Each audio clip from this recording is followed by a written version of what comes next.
We all love Adblock, right? Because Adblock helps us to get rid of ads, some of which are served up by third-party companies that don't check the content of their ads and therefore serve us malware in the form of ads. We've all heard of these stories. Some of us have been affected by it.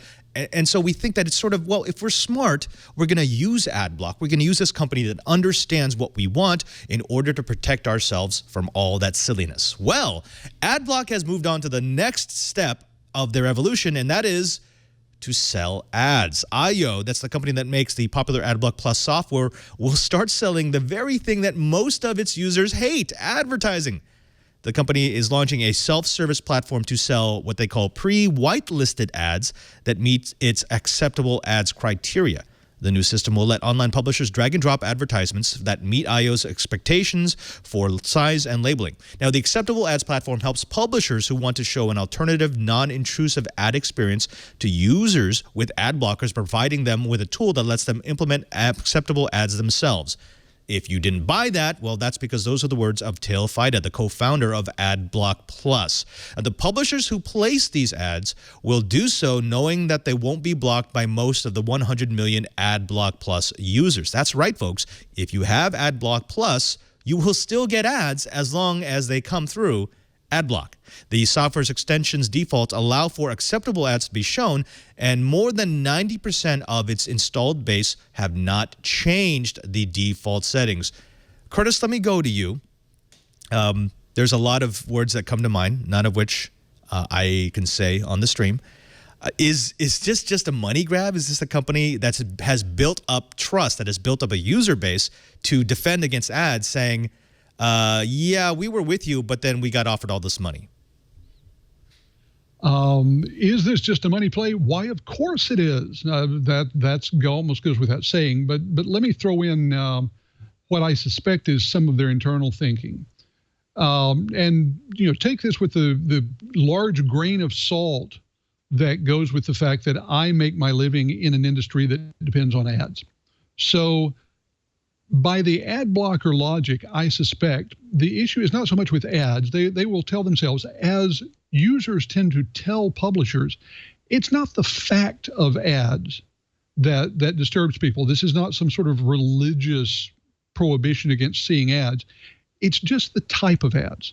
All of the junky ads, all the trashy ads, all the ads for things that I don't care about. So ad blocker is going, all right, we can fix that problem. We'll make sure that all you see are good, wholesome, pure-hearted ads that deal only with the things that most interest you. Why, you're going to realize how much poorer your life was before you saw all these great ads we're now presenting you. And so they're trying to get around the problem by saying, yes, we'll solve the problem you wanted us to solve, and we'll make money in the process. That's the argument. We'll see just how valid that is when their users start seeing those wonderful ads pop up in their ad-blocked browsers. Curtis, okay, let's back up, because I think I have taken Cheebert's ranty spirit into myself, and I'm getting more and more ticked the more and more I read about the story. But Adblock has made a name by invoking the right of every user to decide what does and does not get displayed on their computer. And that's actually in some of their press releases. They say, look, we understand that the internet is going to run on advertising, and we're not trying to break the internet, but at the same time, we want to give some of this power back to the users.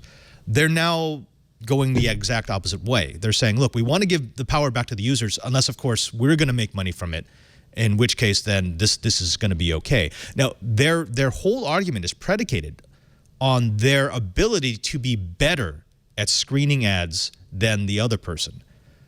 Eventually, at some point, they're going to allow through an ad that shouldn't be allowed through. It's happened to every major ad network. There's just too many ads and too many different ways to push through malware to prevent that from happening.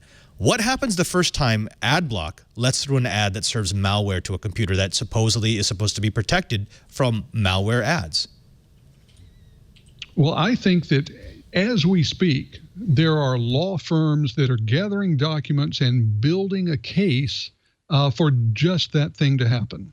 Now, Adblocker will point to their terms of service, and I am fairly certain that somewhere around page 79, paragraph 6 of their terms of service, there's something that says, if something nasty sneaks through, it's not our fault, even if it blows up your computer, burns your house to the ground, and makes your rowboat sink. So they'll point to that. But at the very least, it wouldn't take much in the way of mistakes before the ad blocker reputation would head south, and reputation is really where they live now. It's a dangerous position they put themselves in. There must be an awful lot of potential revenue at stake. Lou, I want to get your input on this, because Adblock selling ads is like the DEA deciding that they're going to sell marijuana, or Chevron deciding that they're going to sell electric cars, or Oscar Mayer selling tofu. Where does this fall in your weird stuff-o-meter of internet things? I like CR1 in the chat room says it's protection money, but I think in this case it's very strange. I think they're basically just I'm hoping there's a lot of money in there for them, because basically they're just going to lose the trust of all their users.